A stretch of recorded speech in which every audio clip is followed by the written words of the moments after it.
Good evening, my Real News Midday TV family. Welcome back to the channel for another news update for November 16, 2023. And in the news this evening, Met Service issues a flash flood watch for all parishes. The Meteorological Service of Jamaica issued a flash flood watch for all parishes on Thursday as the weather conditions continue to worsen due to an area of low pressure across the southwestern Caribbean. The flash flood watch will remain in place until 8 a.m. on Friday.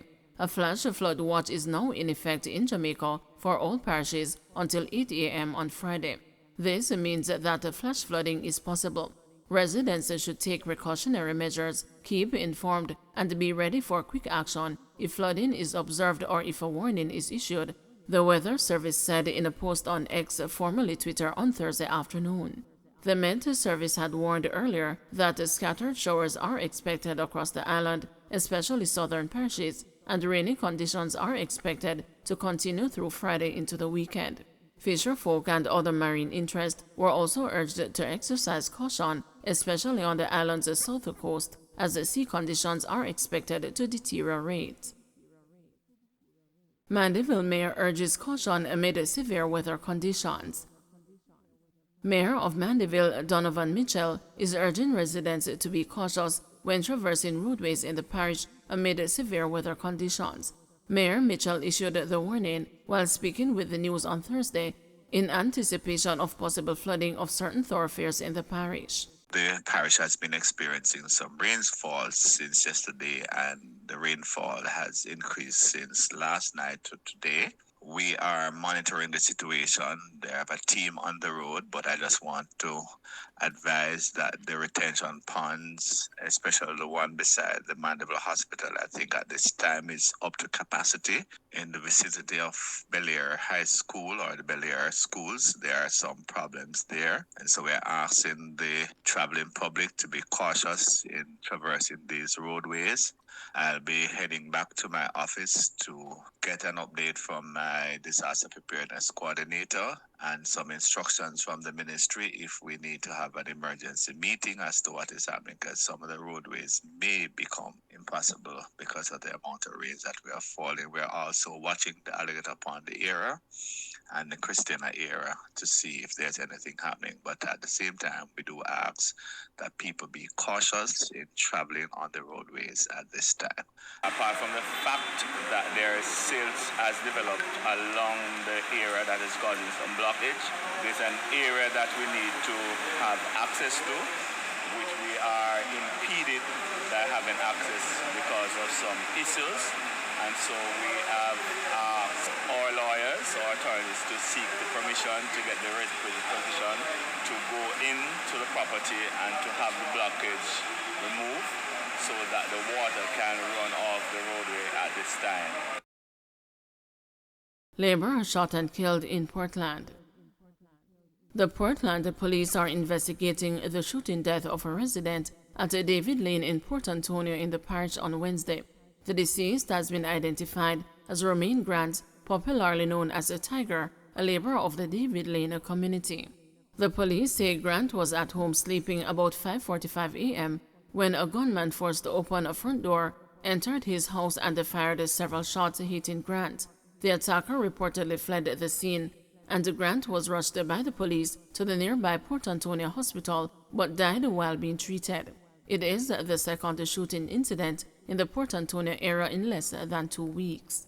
On November 5, a woman was shot in the Prospect area by unknown assailants. 14 people have been murdered in the Portland Police Division since the start of the year. L.A. Lewis fails to show up for court. Entertainer Horace L.A. Lewis was a no-show for his case in the St. Catherine Parish Court on Thursday. Lewis is charged with breaches of the Toll Roads Act. When the matter was called up at 10:45 a.m., Lewis was not present. Attorney Orville Morgan told the court that he tried to contact his client Lewis, but to no avail. "Your Honor, I made several calls to his number yesterday and even this morning, but I got no response from Mr. Lewis," Morgan said. He asked the court to postpone the matter until January 19, 2024. Senior Parish Court Judge Desiree Erlene said that a warrant would be stayed until that date.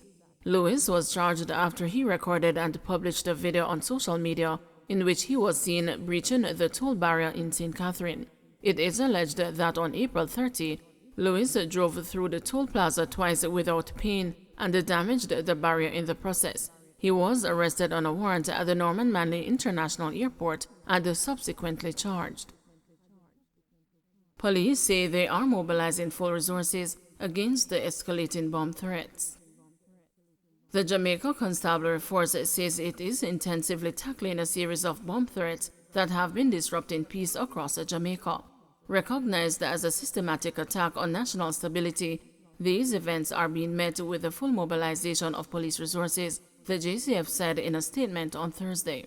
Last week, Deputy Commissioner of Police Fitz Bailey confirmed that 71 institutions were impacted between Thursday, November 9 and Friday, November 10, with a hospital and a court building among recent targets on Friday. All other targets were educational institutions, including Denby and Lenel High in Clarendon, Old Harbour and Greater Portmore High in St. Catherine, and William Knibb Memorial Trelawney. DSP Bailey, in a recent press briefing, remarked the recent uptick in these criminal activities have triggered alarm and societal disruption. He stressed the critical nature and immediacy of the situation.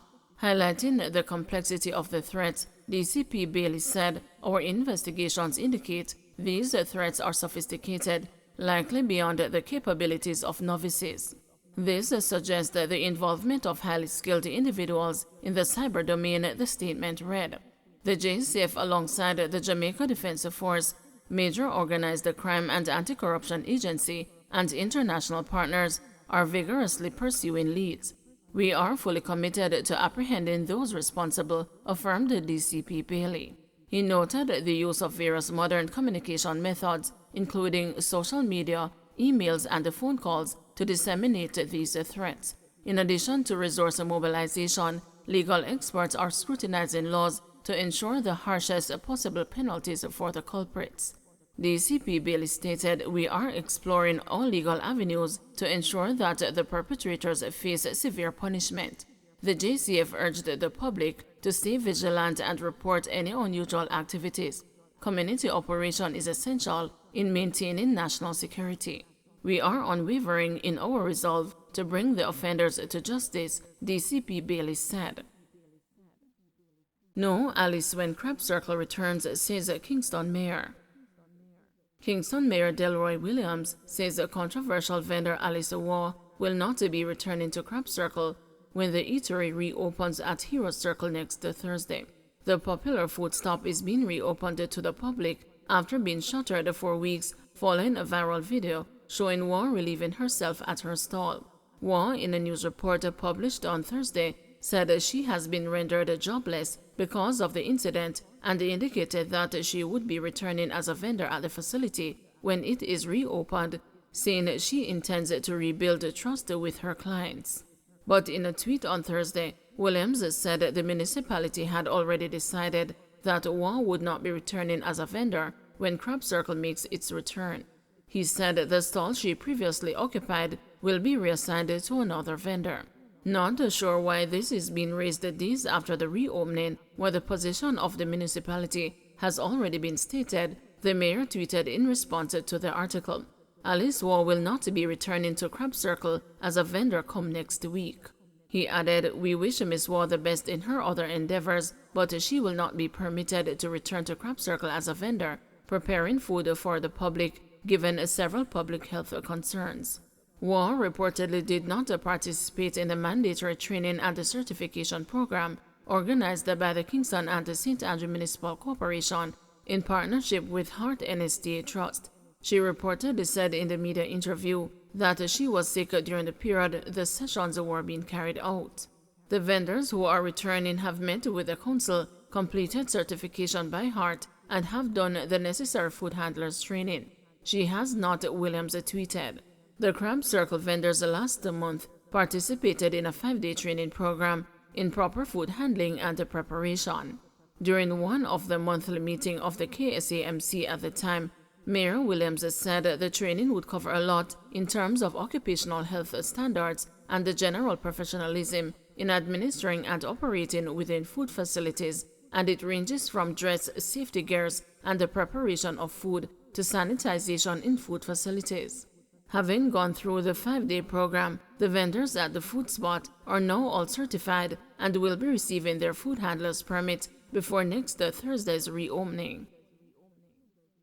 Curfew imposed in sections of Lenel Town, Clarendon.